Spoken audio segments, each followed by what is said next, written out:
age is she?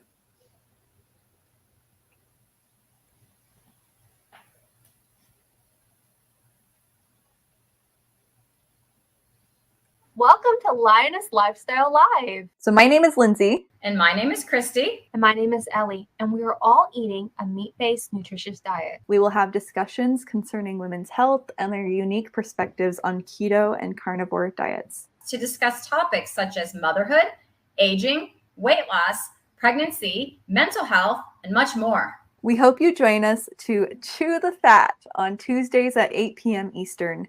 See you then, Lionesses.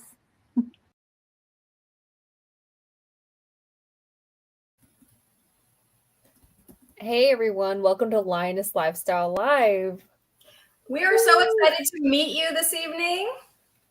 Get your questions ready for our awesome guest, Andrea Lee. If you have a question, please put a question mark or like Q next to it in your comment. So I'm getting ready to do the Roar of the Week. And, you know, the Roar of the Week is something that we do with a comment that someone puts in after the fact. So after tonight's live stream, please go in and comment. We read through all those, we sift through them, and we pick out a Roar of the Week. The most awesome thing about this Roar of the Week is it's our guest this week, Miss Andrea. Andrea said after last week's live, Lynn, thank you for sharing your story. I'm so glad you have found this way of eating and have found healing. So thank you, Andrea, for that comment and for being this week's Roar of the Week. All right, let's bring her in. Are we ready? Absolutely. Hi, Andrea. Welcome. Andrea, welcome. Nice to see you. Nice to see you too. We're so excited to have you on our show, all of our channels on our show, and to hear your story about how you've been doing. We'd love to know what your health story has been, and introduce yourself, please. Yeah, of course. My name is Andrea. I am 25. I had to think about that today. I was like driving and I'm like, how old am I? Oh my goodness. But I had just recently moved to North Carolina, and the reason I moved was because of my health. So I'll back up a little bit just to kind of give a brief explanation of my childhood. I didn't grow up in a pretty healthy household. We ate a lot of processed foods. I lived mostly with my grandparents, and then when my grandma passed away, I moved in with my mom, and my life was pretty unstable. I was eating lots of microwaved foods and ice cream, lots of ice cream. My grandpa would actually take me to the drive-thru at McDonald's, and I'd eat ice cream for breakfast. Anyway, so I started noticing and being aware of my health when I was in high school. I had every symptom that you could imagine, from constipation to acne to chronic fatigue, brain fog. I had so much brain fog that I thought that I was just stupid because I was just having such a hard time concentrating in class. And it was really tough. So I ended up seeing a chiropractor who was also a nutritionist, and she kind of got me on track. I was able to get some of my symptoms under control, like my joint pain and my digestion. And then life kind of got crazy again, and I started back down the trail of just not eating well. And in August of 2021, I became bedridden. I ended up going to the emergency room because I couldn't stand. And they sent me to a cardiologist, and I ended up getting diagnosed with POTS, which took me down another rabbit hole of finding out what essentially caused my POTS. And it was Lyme disease and mold toxicity. With that came a host of different symptoms, like your other the last person that you had on here, she had mast cell activation syndrome. I suffered a lot with that. And then, of course, the POTS and so many symptoms. But I was so desperate. I was down to eating one food. I was eating cauliflower, and I was losing weight and just really essentially dying. I was withering away. And I had a couple people tell me about carnivore diet, and I saw some testimonies about people with Lyme disease doing the carnivore and healing. And so that's what brought me here now. So it's been about 2 years. I am able to work and live my life, and my skin's cleared up. I have no more joint pain. I'm not dizzy. My POTS is under control. There are a couple things I'm still working on, but that really has to do with the mold illness that I'm dealing with. That's awesome. So I can totally relate to you on the skin clearing up. I was watching one of your videos today talking about how your skin was clear as a teenager. Now you're much closer to being a teenager than I am. I'm 48. So you're like just out of being a teenager. But when I was a teenager, my skin was clear. Like in high school, everyone was like, jealous because they were all getting the acne. Who knows? I wasn't doing anything healthy. I don't know why. But when I got into my 20s, 30s, 40s, I had cystic acne bad. Mine was, I don't know where yours was, but mine was like all over on both sides of my chin. And I haven't really had any, except I got one breakout a couple of weeks ago because I tried a new skincare product. Dummy. That's But the worst. I know what it was. My skin is very sensitive, but otherwise other than that, no breakouts since I went carnivore in June. So I was like, aha, it's not just me and the Clear Skin Club. I love it. Yes, it's been a long time coming. I wish I had some pictures. I never took pictures during that time because it was mostly up here, actually on my cheeks. I would get some on my jaw, but it would be more like underneath my chin. But yeah, I didn't until like the end of high school is when I started getting it. And I'm like, I already hit puberty. What's going on? So, and I'd get a lot on my back too. Wow. Well, I'm glad that's doing better. I can also just attest to what a relief that is. You mentioned POTS, and until I heard you say POTS earlier today when I was watching your stuff, I wasn't familiar with that. Can you explain a little bit more about that? Yeah. So POTS stands for postural orthostatic tachycardia syndrome. So to get diagnosed, you actually have to go to a cardiologist, but disease, or I hate calling it a disease, but what it is actually a dysfunction of your autonomic nervous system. So things like your digestion, your heart rate, your blood pressure, all the things that your nervous system controls without you thinking of it becomes dysregulated. So my blood pressure was dropping really low. I had like hypostatic orthotension. So when I would stand up, my blood pressure would drop. So I would like black out and stuff like that. And then my heart rate was always elevated no matter what I did. Even if I was like sitting up, my heart rate would shoot up to like 170. Whoa.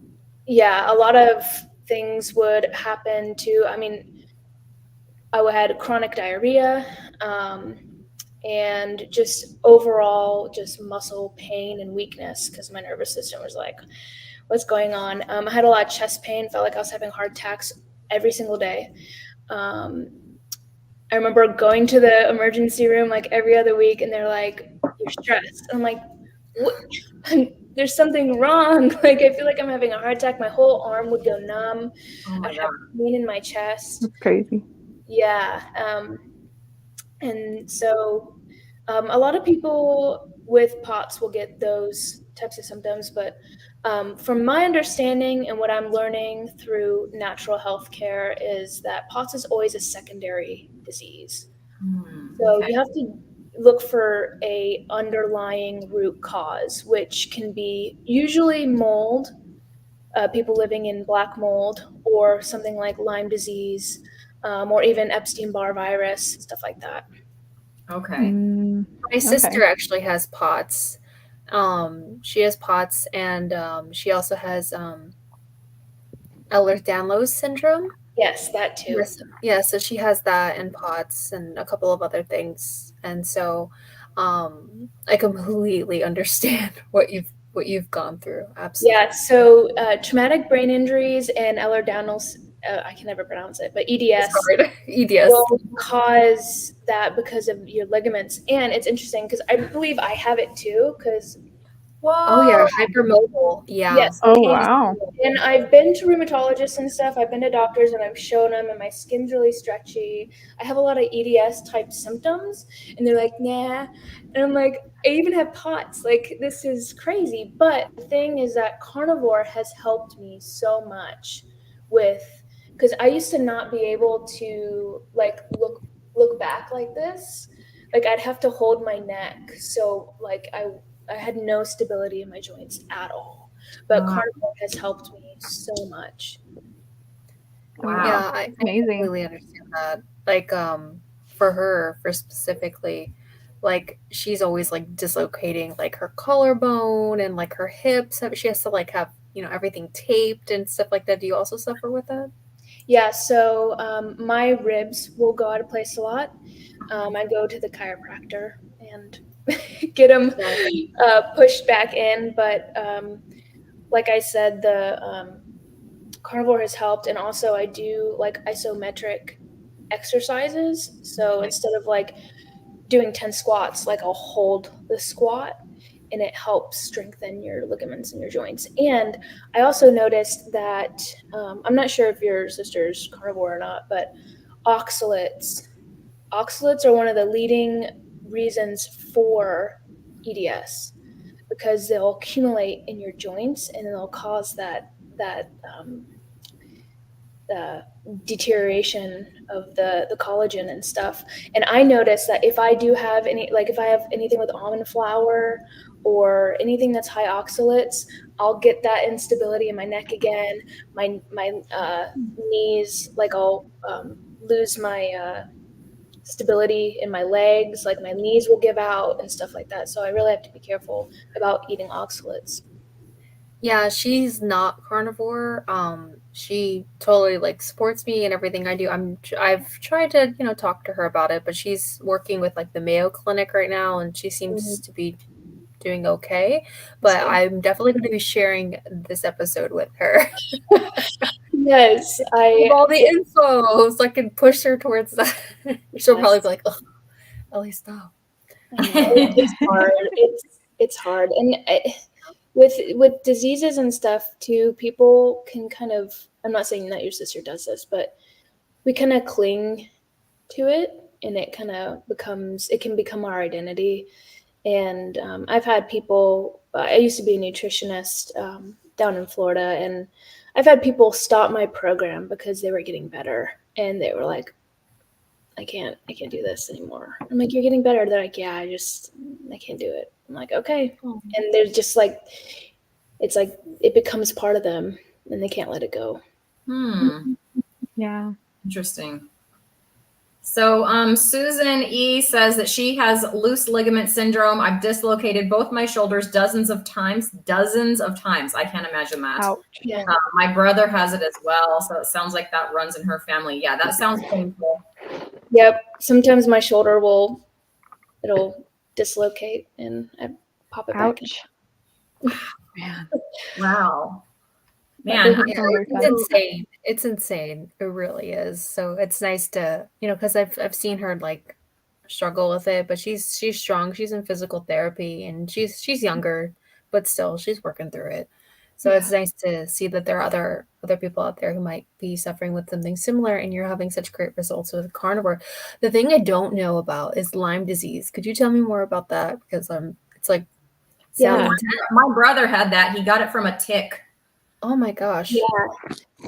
So when people get Lyme disease, there's a couple things that can happen. One, you get bit by a tick and you develop a bullseye rash immediately after an infected tick that had Lyme bit you. And then you can get rounds of doxycycline or some type of antibiotic and it'll take care of the bacteria. But what normally happens is that people get Lyme and they don't get a bullseye rash and they don't get the flu-like symptoms that come with that. So they never knew that they got bit. And so they just like slowly start degrading. Lyme likes to embed itself in people's tissues, like their joints or their brain or their spinal cord. So that's why a lot of people with Lyme, like when I first got sick, I begged my mom to take me to psych because I was like, I'm losing my mind. So a lot of people who struggle with like schizophrenia, stuff like that, I usually suggest them to like look into Lyme disease because it will embed itself into the tissue, and it's a spiral. They're called spirochetes. It's a bacteria that's shaped like a spiral, and it'll embed itself.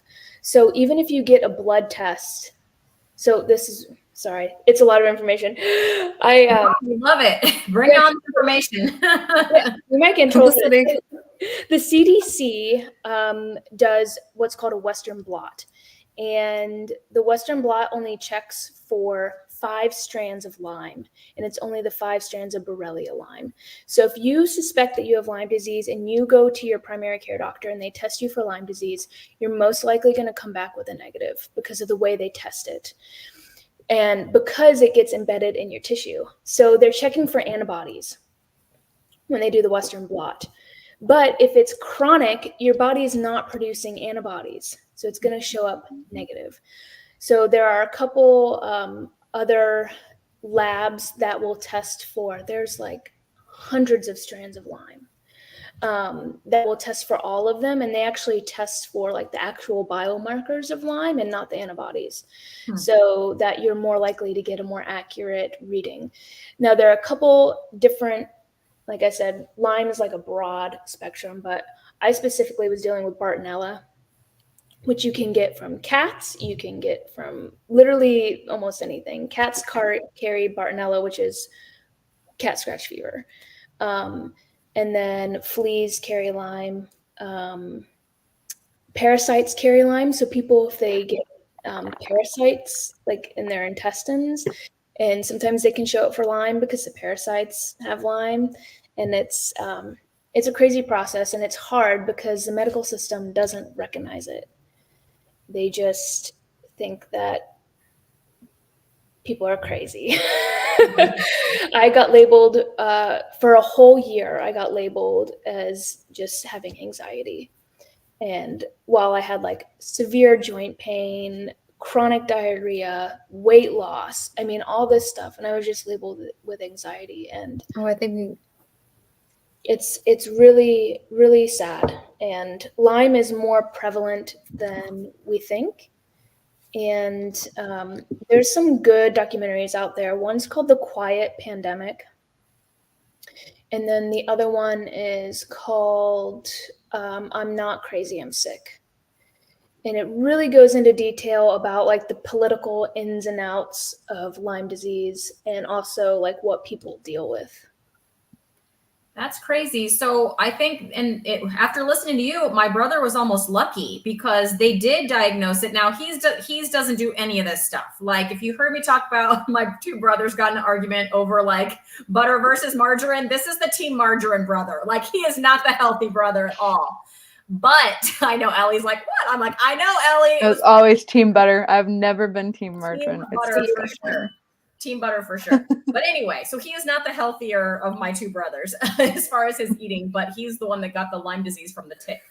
And he was sick for a long time. He kept getting flu-like symptoms and things, but they gave him antibiotics, which I guess means they discovered it, right? So he didn't have the problem, what you're saying, because they must have tested for it and found it in there. But it took him a long time. He kept getting sick and fevers and all this stuff. He didn't know why. But eventually he did, but it took, I don't know, a long time, a year or 2 before he felt better. Yeah. Did they probably cycled him on doxycycline and some other antibiotics, but does he have any other problems since taking all those antibiotics? So not that I know of. They were living in Virginia, which is why I'm in California. They were out in Virginia, so we weren't close by. I just I only know like the broad strokes of it, but I'm going to see him on Thanksgiving. I'll ask him. Yeah. Well, I mean, I know a friend too down in Florida. She had the bullseye rash. She got doxycycline and she's fine. Okay. And that's awesome. So, as far as like chronic Lyme goes, it's a little bit harder to get rid of with doxycycline. You can, but you're going to end up taking it for years because it's evolved so deeply into your system. So herbs work a lot better, and mostly people who get chronic Lyme also have mold illness. So, or they may have an MTHFR mutation, which doesn't allow them to detox properly. So, my functional medicine doctor, he said he's like, I know like you're dealing with Lyme, but we need to handle the mold first, because the mold is suppressing your immune system, so you're not able to handle the Lyme. A lot of people have Lyme and their immune system is able to suppress it, but it's when your body becomes overburdened with not eating right and stress and mold and heavy metals and all these things is when it actually becomes a problem. So you mentioned you had mold toxicity. That was separate. That's like separate from the Lyme, right? It's not because of the Lyme, but it makes the Lyme worse. Is that what you're saying? Yeah. So I grew up in a moldy home. I mean, my mom said that she would walk into my room when I was a baby and my face would be covered in blood because I would just have chronic nosebleeds. I've had chronic nosebleeds until I moved out of that house. I have not had a nosebleed in a year, which has been awesome. I was like, wow, that's crazy. So, but yeah, so the mold can suppress your immune system, so that Lyme is more prevalent and it can manifest more. But I got a mycotoxin test, which is the biotoxin that mold produces.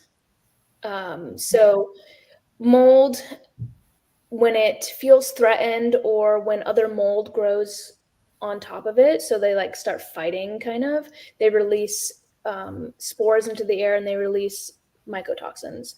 And that's usually what is the problem when people get mold illness. And it can also colonize in your body and then you start producing mycotoxins.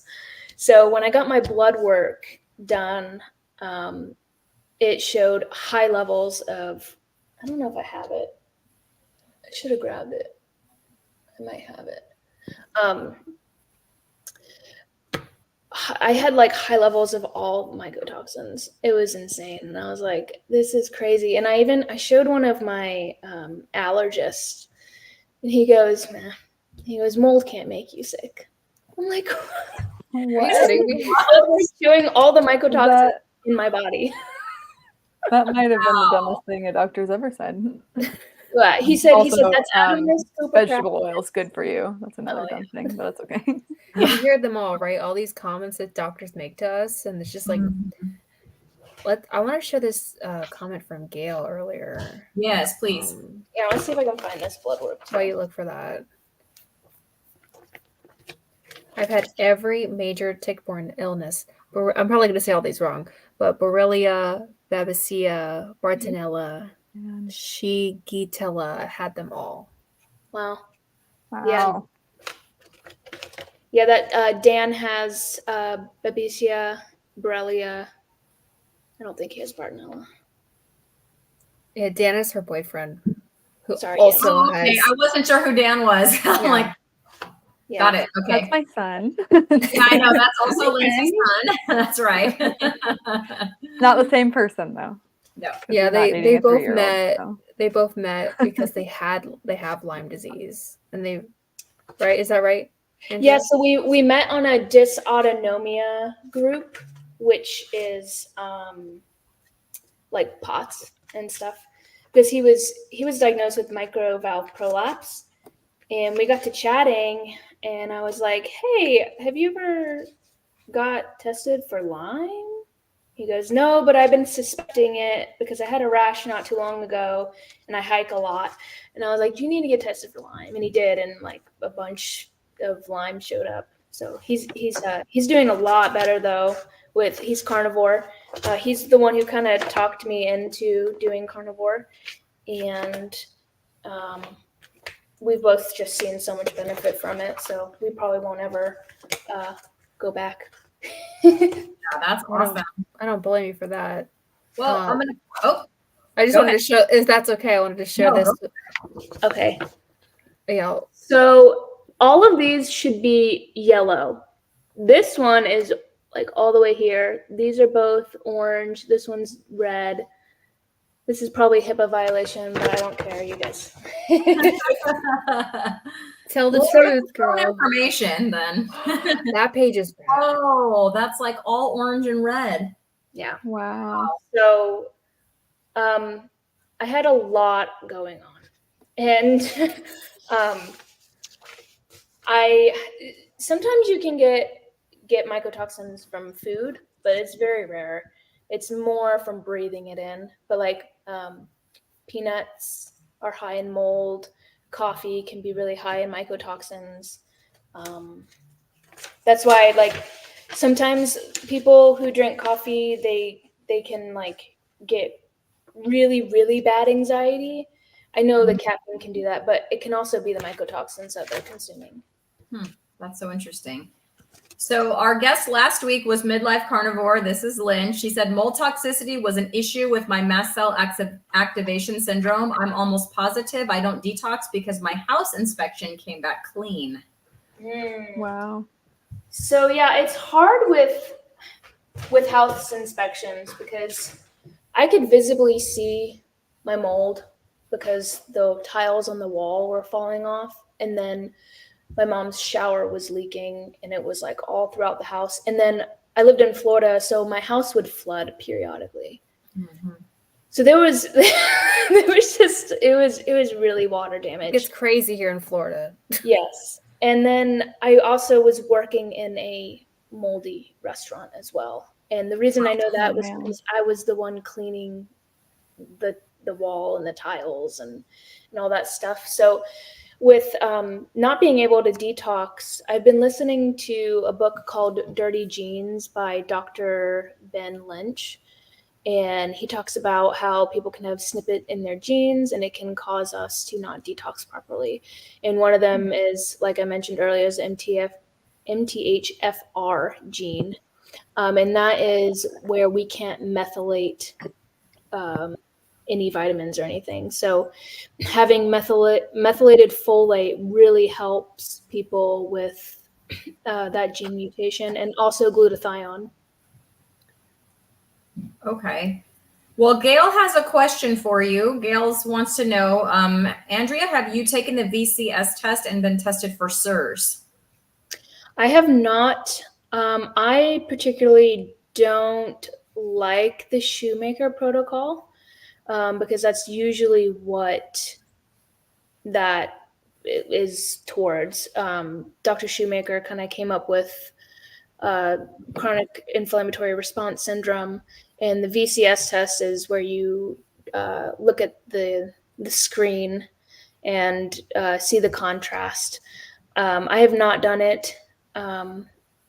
And I don't, like I said, I don't really care for the Shoemaker protocol. So I've seen people not do well on it. Not that it doesn't do well for some people. I've also seen some people do well on it. But for me personally, I just didn't want to take cholestyramine and stuff. So I've just been doing herbs and binders and supporting my methylation pathways, and I've been able to detox, and yeah. That's awesome. Well, it sounds like carnivore is really helping you, but can you tell us a little bit more about how you discovered carnivore? Were you like standard American? I mean, I heard you say you ate ice cream for breakfast. Yeah, I'm guilty of that too. But did you jump right from eating ice cream for breakfast into carnivore? Did you go like keto first, or how did that all go for you? Yeah, so I have a certificate in nutrition response testing, which is like applied kinesiology and holistic nutrition. So I was a practitioner for about 2 years, and I ate pretty well. I've been gluten-free since I was 15, because that's really what was causing most of my joint pain and my digestive issues. But then as time went on, I kind of was eating sushi and pizza every once in a while. I ate a lot of Thai food. I mean, I love Thai food. I would eat it like 3 times a week. And so when I had gotten sick in 2021, I just cut out everything that was inflammatory. So I was doing more of like a paleo diet. So no sugar, no dairy, vegetables, fruit, and meat, pretty much. And if I did have anything, it'd be like gluten-free, sweetened with honey kind of thing. But as time went on, I started realizing that I was having like a histamine problem. So I was like making my food and having leftovers, and like strawberries are high in histamine, and all of these things that were contributing to like my reactions.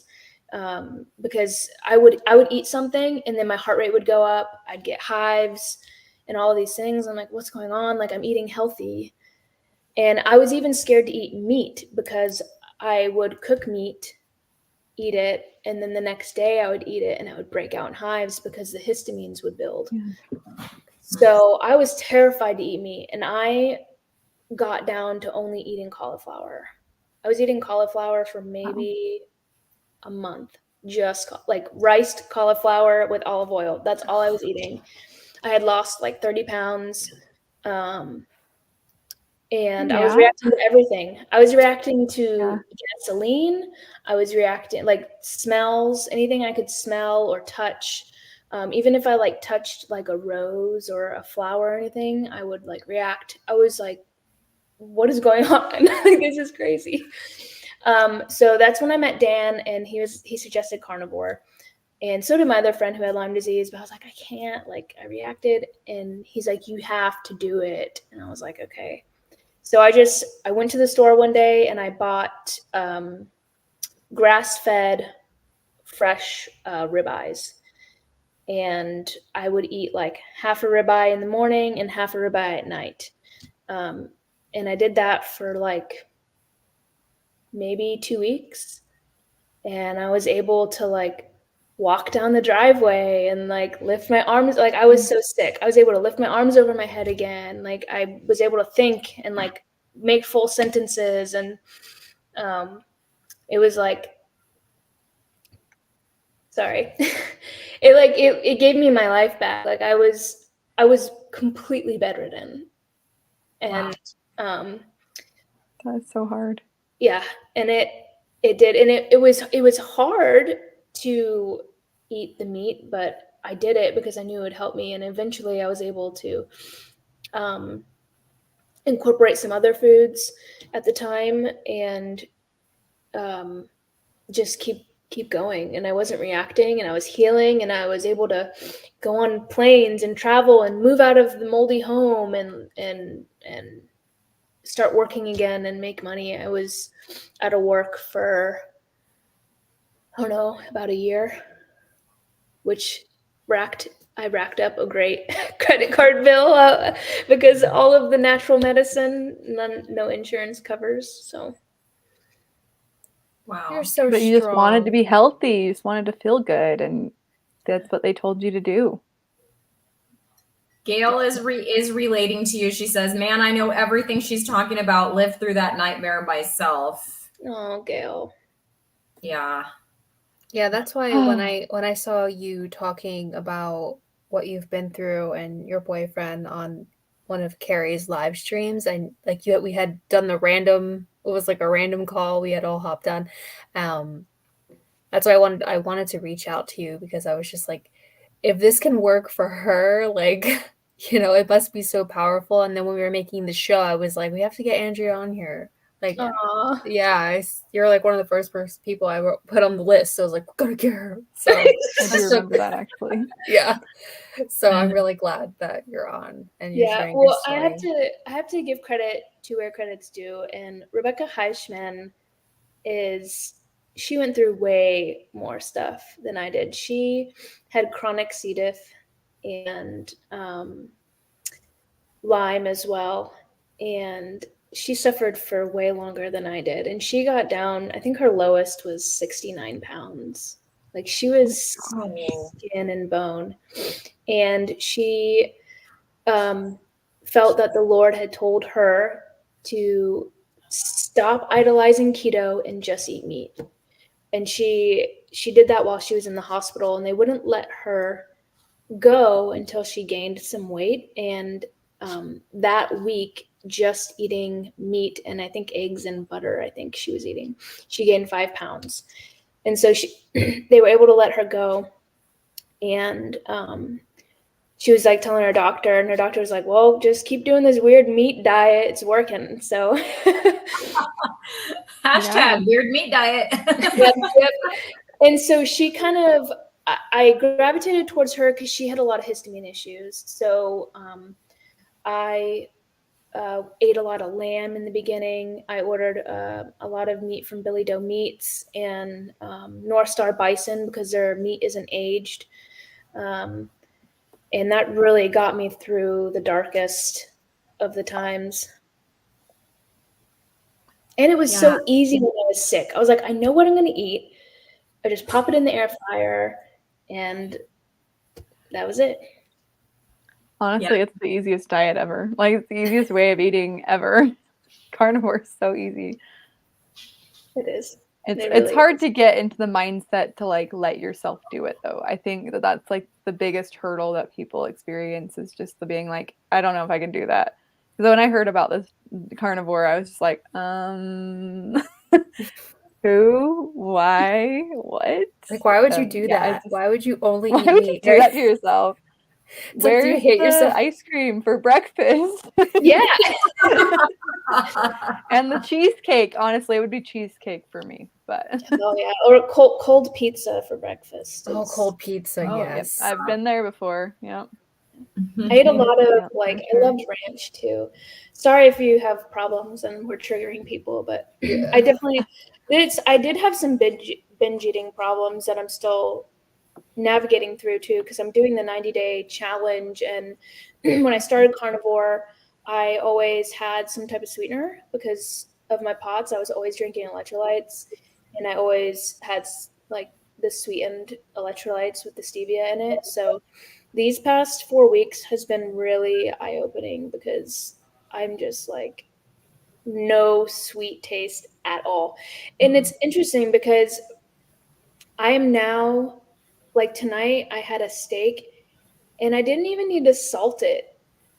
Like it just it tasted so good. I didn't have to enhance the flavor at all. And I think with sweeteners, it gives you such this heightened taste in your palate that everything else has to be heightened for you to enjoy it. So I've been able to enjoy meat without even salting it. It's been great.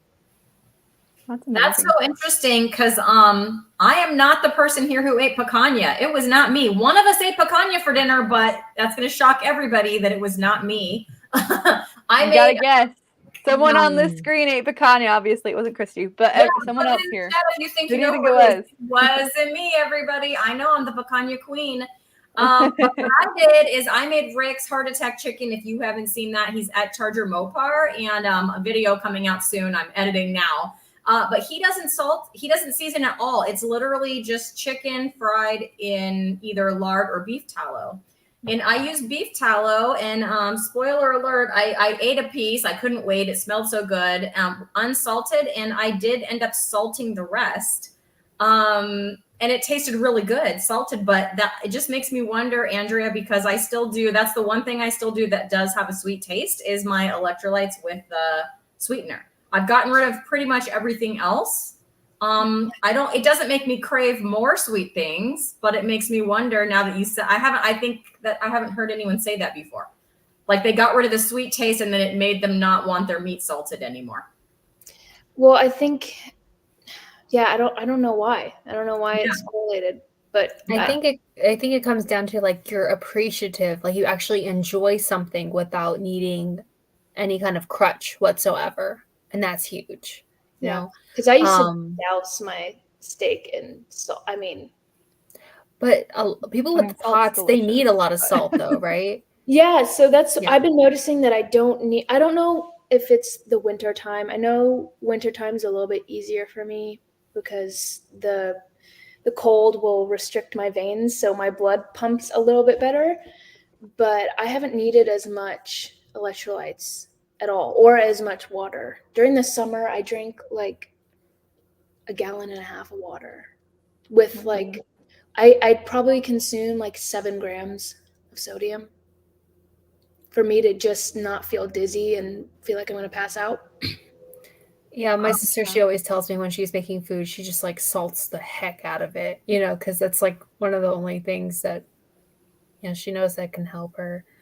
I'm definitely sending this episode to her. I just keep thinking that. I'm like, I have to send it to Lauren.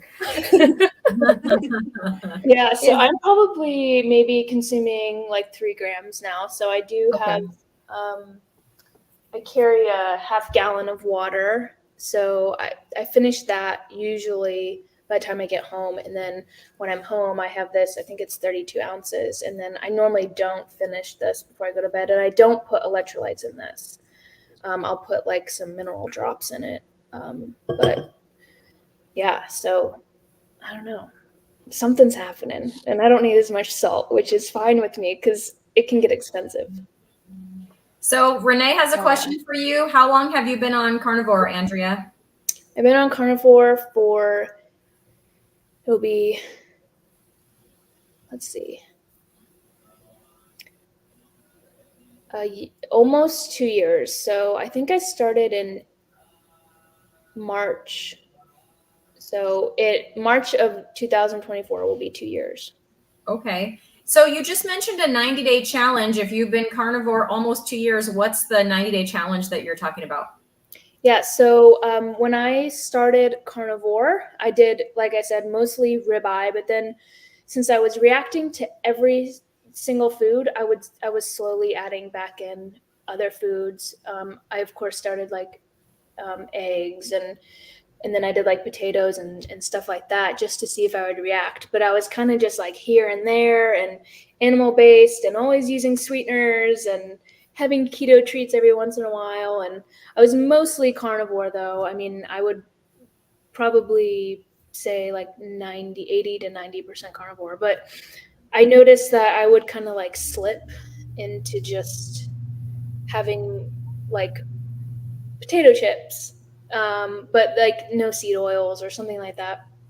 And my joints were starting to hurt and I wasn't really feeling too well. So I decided to do a 90-day restart with just ruminant meat, organs, salt, and water.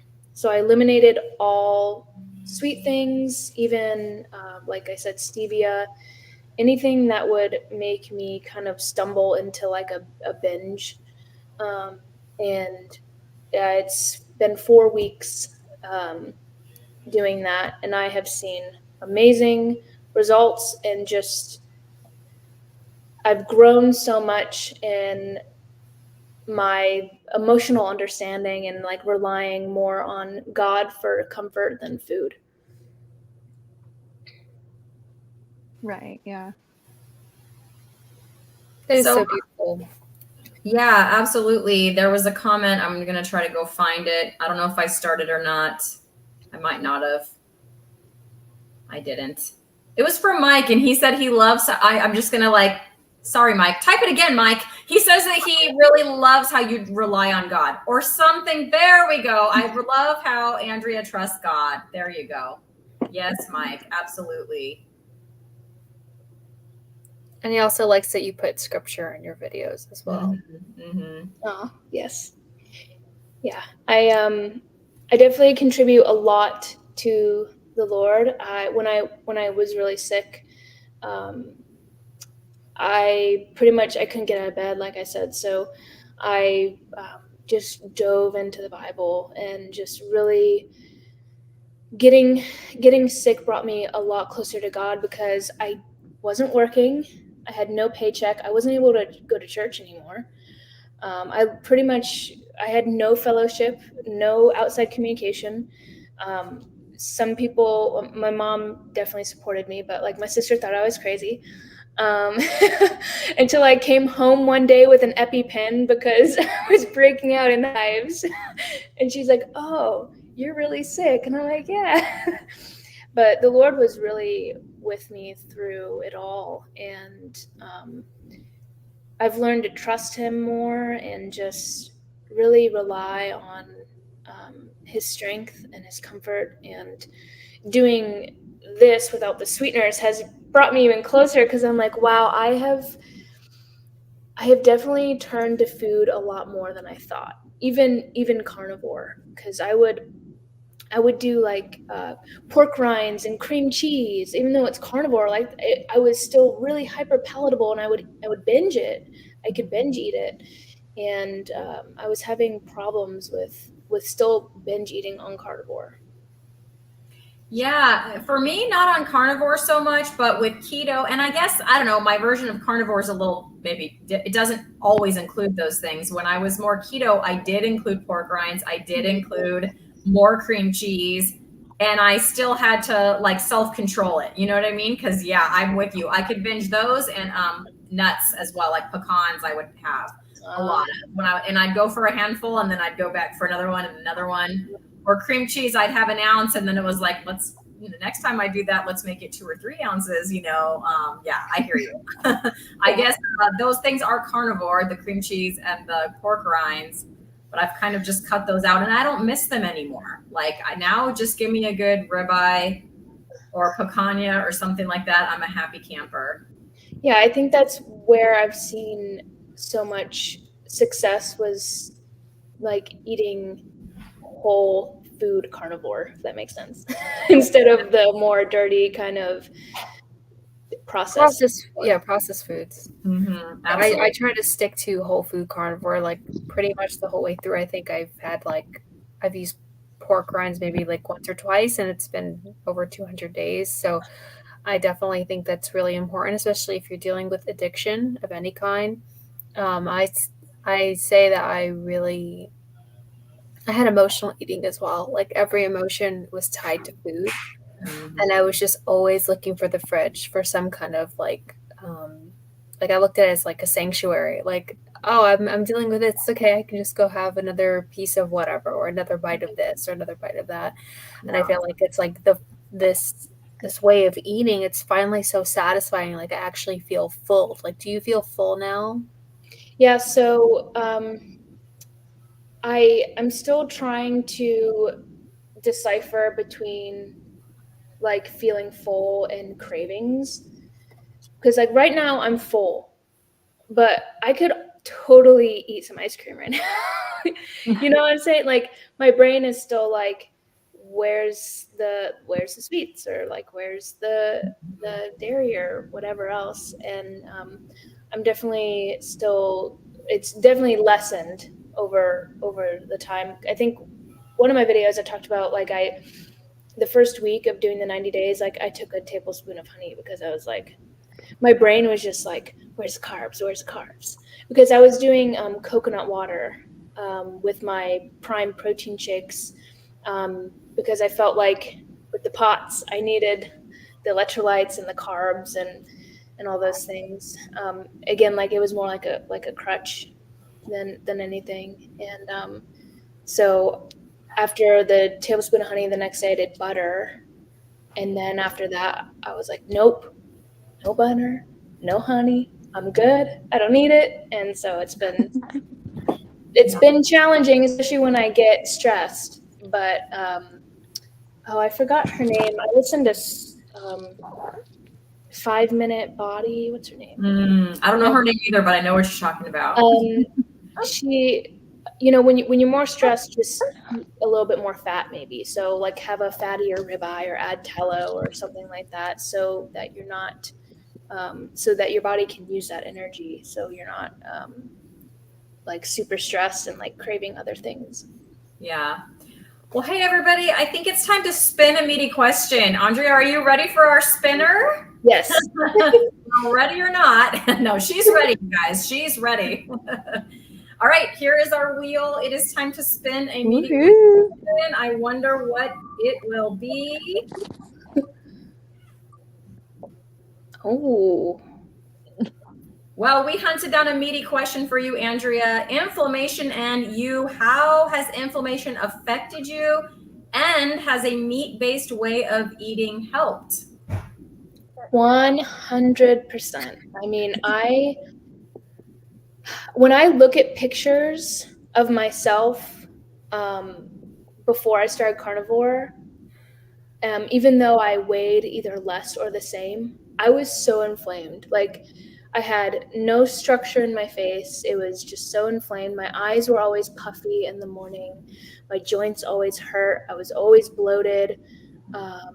I'd get like I don't even know if it was gout, but my big toe would always bother me. I have none of that now. It's been really incredible just to see the inflammation gone down, and then the acne, that's inflammation, that's gone. My hair's not falling out anymore. What else?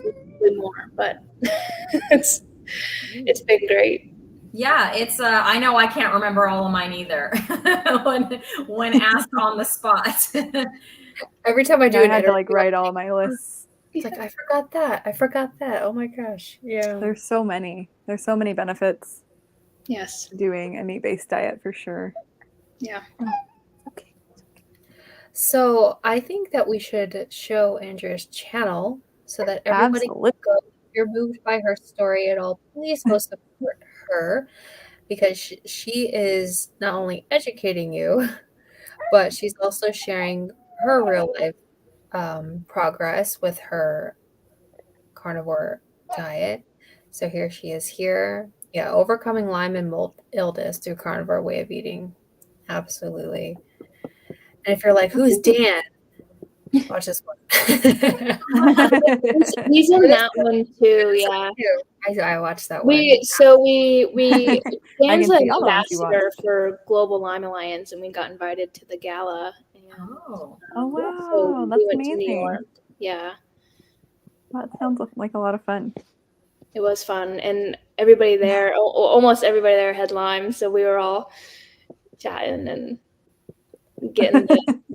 It was nice. You're all best friends. Yeah, it was nice to just be heard and hear stories of the same thing that you went through. And Do you think that like anyone else was eating like a keto or carnivore diet that you know of? yeah, so it's funny that you say that. Most of them like were not as far along in their improvement. I don't know why, but Dan and I were the only ones doing carnivore. Some people who have Lyme unfortunately have alpha gal, and that is an allergy to red meat. So they don't. They do like vegan. A lot of them are vegan or vegetarian, which hurts my heart. But with it's really hard with alpha gal. Dan was just telling me though he knows somebody with alpha gal, and they have been thriving on carnivore, but they're doing fish and I don't know if chicken. I think I don't know if it's all meat or just red meat, but I know It's that mostly red meat. yeah. Mostly.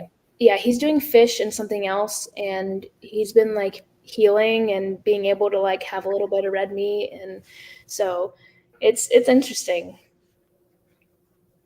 So there is always hope. Always. Absolutely. Always. So, oh, Christy, Yes, you're there's always hope. muted. Christy, Sorry. we can't hear you. Comment. I was answering a comment and somebody else. I didn't want you guys to hear my typing. But Andrea, I have one more question. I have a lot of questions. So in one of your videos that I was watching today, you were talking about your different certifications, like how you're currently certified and then what you're going to school for. Like, I'm excited to hear about that. How much longer, like, what are you going to school for? How much longer do you have? And what are your plans when you finish that? So I'll probably be in school for the rest of my life because I just love learning. And but so I'm certified in nutrition response testing. Unfortunately, that certification doesn't allow me to see people unless I'm working under a license of another physician. So I decided to go back to school, get another certificate through the Nutrition Therapy Association. They're a very holistic kind of Western A price type of nutrition program, and I will be finished next September with that, and I'll be able to see clients as well. So going to be taking the courses in functional how to to read functional labs like the mycotoxin and oats tests and all those other things, so that when people come to me, I can actually do blood work and prescribe protocols, and as well as if they're interested in carnivore, obviously do that with them. But I know some people can shy away from it, but I don't want them to not get the help that they deserve. Yeah, absolutely. Whew. You've been through so much. I'm just like I get like overwhelmed with like emotion because I'm just like you've been through so much, and like I think I started tearing up when you started tearing up. You're like, I could walk down the driveway and I can lift my arms up. Like that is just like it's a miracle. Like that just sounds like a miracle to me. Yeah. Well, and it's crazy because it seems like it really didn't even happen, but then I see other people going through what I went through, and I'm like, but they've been going through it for years. I'm like, what are you doing? Like, they're like, oh, I'm on meds and my doctor said I'm going to have this forever. I'm like, no, stop listening to them. Like, do something about it. Like, you can do, there's hope. You can do it. Like, here's my story. Here's countless of other people's stories that have overcome these chronic illnesses and disease. The medical system, I'll give them credit where it's due, and they're amazing at emergency medicine. And if you are, in capacity to where you need that survival medicine, like, yes, but when it comes to like healthcare and preventative maintenance and just overall well-being, they have no idea what they're doing. They have no idea what they're doing. Medical doctors spend like 10 hours of 8 years learning about nutrition. Yeah, it's crazy. So many of the people know my blood work story, and my friend from work shared with me a post on a local Facebook page, and people, not me, like somebody else, like not even me. So there's a carnivore nearby somewhere, because the post was asking, does anyone know of a doctor around here that approves of, is backing the carnivore diet? And like 3 or 4 people answered a particular doctor's name. And I'm like, hallelujah, because my doctor pretty much told me I'm about to die. She looked at me like I'm probably going to have a heart attack right in front of her. And I tried to work with her, and she just eventually stopped calling me. So that's where we are. She just refuses to talk to me now. She never just said, you're not my patient anymore. But yeah, she stopped calling me back. So I do have, I'm not like in a hurry, but I have now I at least have 2 options that are close to me that I can at least try calling their office. But yeah, and somebody said, yes, doctor, so I don't want to say his name, but doctor, so-and-so, he'll just tell you to go eat like meat and dairy. And I'm like, yes, I need to talk to this guy like tomorrow, like right now. So I was very excited. So yeah, I'll keep everybody posted, but yeah, this was crazy. I think I was going to fire my doctor. I'm pretty sure she fired me. Yeah. And that's, I want to have such a broad client basis. Like if you're just looking for wellness or you have chronic illness, like I want to be able to help you in any area. And I'll probably be mostly remote at first, but the other things that I'll be doing, like I can send the lab work to your house, and then if I make a protocol, you can just go to like a full script or whatever and get everything that you need. But I'm pretty much going to be more teaching people how to live and ground and get morning sunlight and stop watching TV when you eat and actually chew your food. Like those little things that you think don't have any impact have a huge impact on your health. They really do. Yeah, that's awesome. Ellie had put a question in here. Now she had to go. She's like doing the mom thing too, as we all are, but we 3 lionesses. But can you talk a little bit more about grounding? Because here in Southern California, the water has gotten so expensive. We have no grass anymore like we used to. I mean, like at my house. I've heard somebody say it works through concrete. Like we have just our concrete patio and driveway, and then we have a bunch of rocks that I can't stand on because they're hurt my feet. So what's the best way for someone like me to go back? Can I do it on the concrete? Do I have to drive down to the park where there's grass, or what's the best? So I mean, do you still have soil or? So the soil, there's a place where there's soil that kind of has like a mulch covering. So as long as you're barefoot, I've heard of concrete. I particularly don't like that, but concrete is an okay conductor, but like you don't want to stand on wood because that doesn't conduct energy. And you don't want to stand on asphalt, so like the road. Right. But concrete is usually okay. And then of course grass or soil. It doesn't have to be like luscious grass. It can just be like maybe clay or something that's the earth.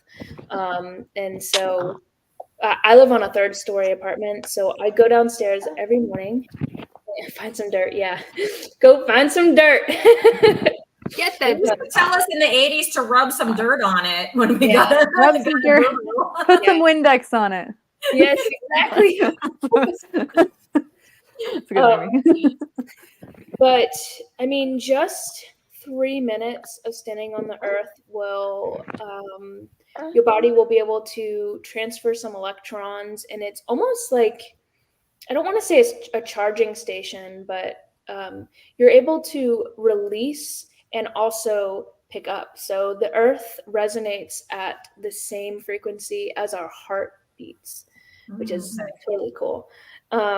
So I have a grounding mat. I don't know how well it works, honestly. I still go outside and prioritize that in the morning with the sunlight and all that fun stuff.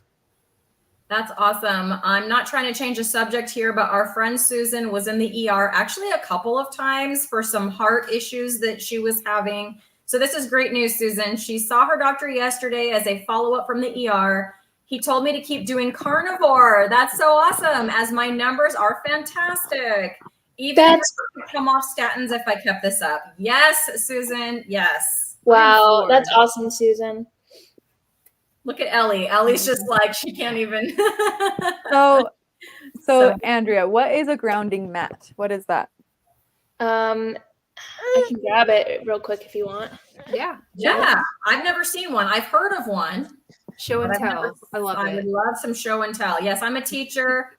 We don't do show and tell anymore. There's no time for that. That's so sad. Yeah.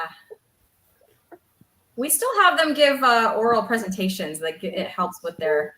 Oh, okay. What is it made of? Okay, It's like, that's cool. rubber. I don't even know. So is rubber a good conductor then? Must be. This is not rubber. I don't know what it is, to be honest. Probably like some kind of foamy type thing. Yeah, it's right? like there's foam. I should have done more research. Dan got it for me. Is it similar to like a yoga mat texture? Like would it be similar to that, do you think? Depending on the yoga mat, maybe? No, it's more like I don't know. It's like foamy. This is maybe like a leather, and this is like a. Oh, okay, cool. No. So is it supposed to give off the same electrons that the earth gives off? Because it doesn't like plug in. It does this not. It's just a mat. So is it? No, so I unplugged it. This plugs into. You have to check your outlets and make sure that the outlet is grounded. Okay. You plug it in to the wall. Okay. I haven't really noticed too much with this as much as I notice with actually being outside. Okay, so what do you notice? So if you go out and ground, like outside on some dirt, I'm gonna go find some dirt. When I go find as long as I don't walk on dog poop, I'd be good. Yes. 2 dogs in my house. some dirt, and I'm gonna go stand on it for 3 minutes in the morning. I'm gonna try to do it. What am I gonna notice? Like, how long is that gonna take me to notice something? And what should I notice? So for me personally, I've noticed a better mood. So I'm like more optimistic about my day. I'm like, I'm gonna get this sale and I'm gonna finish this today, and my mood is just super elevated, and it almost feels like I drank a cup of coffee. I'm just like, let's go, let's start my day. That's pretty much it. I go downstairs, I have my hot water with my salt, and I do some breathing, and I stand out and watch the sunrise. and I don't know. I feel like more sustained energy throughout the day. I mean, just really good. Not as angry, which is nice. Yeah. I'm sorry, Mike's comment was just making me laugh. Oh, I know. And I just put him in detention, you guys. We have to do that with Mike. He will go crazy in the comments if I don't put him in the corner. Just kidding, Mike. We love you. You keep the chat lively. This is Carrie. She says, I go barefoot all the time and barefoot when I check the mail or take the trash out. It's awesome. Yeah. That's a good idea. I see more benefit. I use a red light. I see more benefit from that than I do the grounding mat. Oh, okay, cool. Oh, yeah. I saw that in there. I was wondering what red light you use and how, like, what's your red light regimen? Because I've heard of red light therapy, and that's about as much as I know. Like, it exists, and it's called red light therapy. Like, why do you do it? Yeah, Do what do you do? Do you want me to put what I use in the chat or the comments? Yes. So Yeah, if you it's Mito Red Light is the brand. I have a small one. You can even get a smaller one, like a travel size one. For what it's worth, I don't. It's like $250, but for me, it's been worth it. It really works on stimulating and energizing your mitochondria, which is, everybody knows, is a powerhouse of your cells. Mhm. So what I do in the morning, I'll sit and just stretch the red light. Later in the day, when I come home after I walk and work out, I go and sit in front of the red light again. It's really good for recovery. It's really good for your skin. It pretty much just gives the energy that your cells need, because we're energy beings, and the sun. That's why the sun and grounding is so important. And I don't know. The red light has just been a saving grace for me when I really start to feel, well, here, when I used it and I thought I didn't see a benefit, and then I stopped using it, and then I was getting really tired, and then I started using it again, and then I wasn't tired. I was like, oh, it works. So it's been really good for my healing, and anybody with mold illness should definitely get one. That's interesting. Yeah, the people are commenting on the baby coos. They are so cute. So cute. Baby coos. I had to mute him because he's like yelling. He's like, ah! He's over talking Andrea. But we love it. I keep muting him. I'm like, I'm sorry, buddy, but you can't talk over the guest. It's okay. Hearing a baby means that people are still there's life still going on. Awesome. That's right.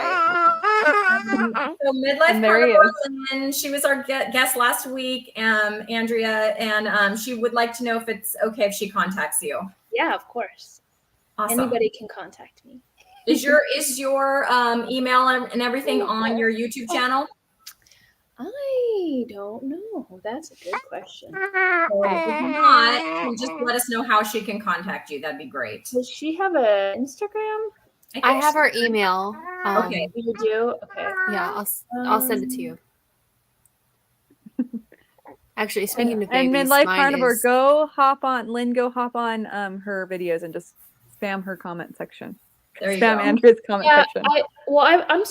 I watch her stuff all the time. I'll reach out to her. I think so. On my channel, it says my email address is on there, but it may be private. I'm not sure. So okay. Well, either way, I know she has Instagram, so she can probably find you there and message you. That would work. So hi, Robin. This is Carnivorous Grandma Robin. It's okay, Robin. There's Robin. But she says I have a red light and don't use it. Robin, I don't know if you just heard Andrea talking about red light, but she says it really helps the mitochondria and helps her out. So since you already have one, it might be something cool to try. Yeah. Yeah, now I kind of wish I had one so I could just try it and see. Ricky, I'm not muting my child. I'm muting my microphone. I should specify that. Just wanted to say that out loud for anyone who wanted to know. That's cute. I keep thinking I hear my son. I'm like, is that him? Is that Sorry. Because I'm, No, I'm solo momming it's little tonight. baby. Oh. Yep. Yeah, Ellie is like You're holding awesome, down Elle. the fort of her house, but carnivore Yeah. moms have the energy to do it all. Yeah. Mike, you're not wrong. Carnivore DMs got me back on Instagram. It's a thing. Yes, sir. It's a thing. Yeah. One more thing too. I have problems with my cycle and stuff, and I have been going to an OB to check for system stuff.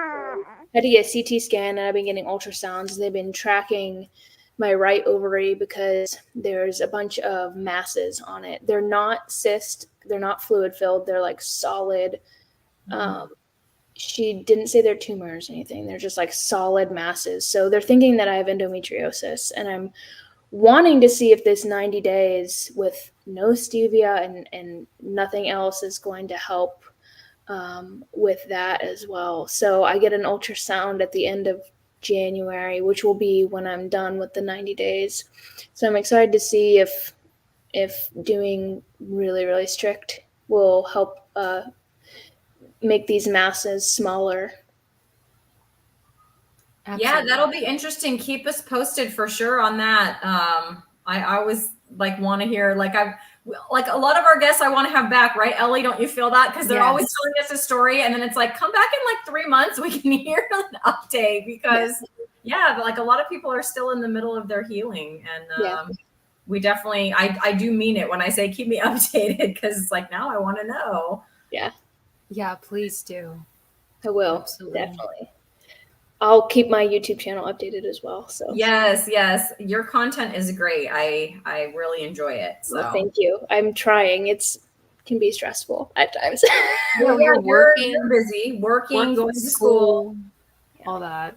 I like to leave you fat comments. That's like Thank you. yes, carnivore comments. I was up late last night filming to get it just out, but I do really appreciate it because it is a lot of work. Mm-hmm.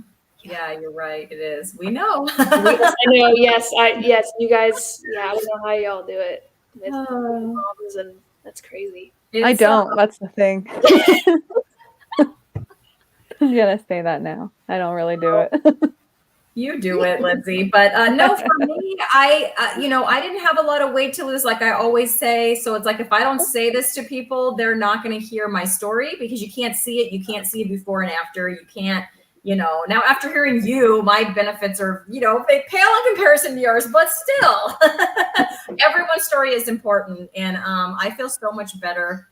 I feel amazing. I just feel like I'm called to share it because, what'd you call it? The wacky meat diet or whatever. It's like, your crazy meat diet. Weird meat diet. Crazy meat diet. Yeah, there you go. Weird meat diet. Yeah. We gotta just keep sharing the message because, it's just helps. I mean, everyone that I know that's tried it, has all kinds of benefits that I've had, benefits that I, don't know anything about. But I'm surprised almost every day by something that somebody says that help them with. I'm starting to see some YouTube, some pretty big YouTubers doing carnivore and sharing their results. Oh, It's been crazy. They're like, this works. Like, and these are like big YouTubers that have nothing to do with carnivore food or anything. That's amazing. Just knowing that it's getting through to people and just getting across the big people of YouTube is awesome. Yes, and definitely supporting Carrie and all he's doing with the documentary and the cancer research, and it's finally like. It's like we're in a whole different world, though. I talk to people who have no idea what I'm talking about. I'm like, you have to join this community. Like, yeah. So I posted a short. Shorts are where you get all the haters, for sure. But I posted a short today about how I used one of my subscribers recommended that I use my leftover pork belly to do like pork belly and eggs. So I did that today and I posted a short, okay? And somebody said, why do people do this to themselves? And then I said, healthy and delicious. And then they said, meat in moderation is fine, but if all you eat is meat, whatever. I forget the end of that comment, but it was like, yeah, meat in moderation. So then my response was, I know, I should just stop responding. I know. Yeah, but my response was a link to a Dr. Berry video about how all things in moderation is a dumb idea. And they didn't answer me after that. That's the best. Just throw Dr. Berry at them. Yes. Yeah. That's so funny. I love Dr. Berry. I don't know who doesn't though. I mean, it wasn't disrespectful, and they weren't disrespectful back for sure. Like if they started being disrespectful, I just would have not talked. But yeah, why do they don't understand, you know? And so maybe a better response would have been, well, my mental health is better, my mental clarity is better, my sleep is better. I have lost 20 pounds. Maybe I should have said that, but I didn't. I threw Dr. Berry at him. Well, Dr. Berry's a good thing to throw at people. Okay. Oh, Oh, baby. You're doing so good, Lindsay. She's multitasking. She's Yeah, being she mom. is. She's being the lioness. She's doing it. That's right. She's Well, like, no. I know these two young moms are, got their young kids here, and I do think we need to close this out. Although I could talk to you all night, Andrea, so we need to have you back again. You are fantastic. But thank you for coming on tonight. Thank you for talking with us, for answering all of our questions. There was a lot about your story. Even like Lyme disease, it's like I've heard of it, but I didn't know how bad it could be or any of that stuff. So yeah, you have just a fantastic fount of information. So thank you so much. of course. Thank you guys. And one last thing about Lyme disease. Most people die from Lyme disease because they kill themselves because the symptoms are so severe and nobody believes them. So it's definitely that's why we're part of the ambassadors and just bringing awareness to the disease because it can be very brutal. But I don't want to end on a sad note because there is hope for anybody and everybody out there. I believe that there is a way to get around things and healing for everybody. So thank you guys for having me so much. It was great to talk to all of you. All right. We love you so much. Thank you, Andrea. Yeah. Aww. Bye, All right. everyone. Bye, everybody. Bye.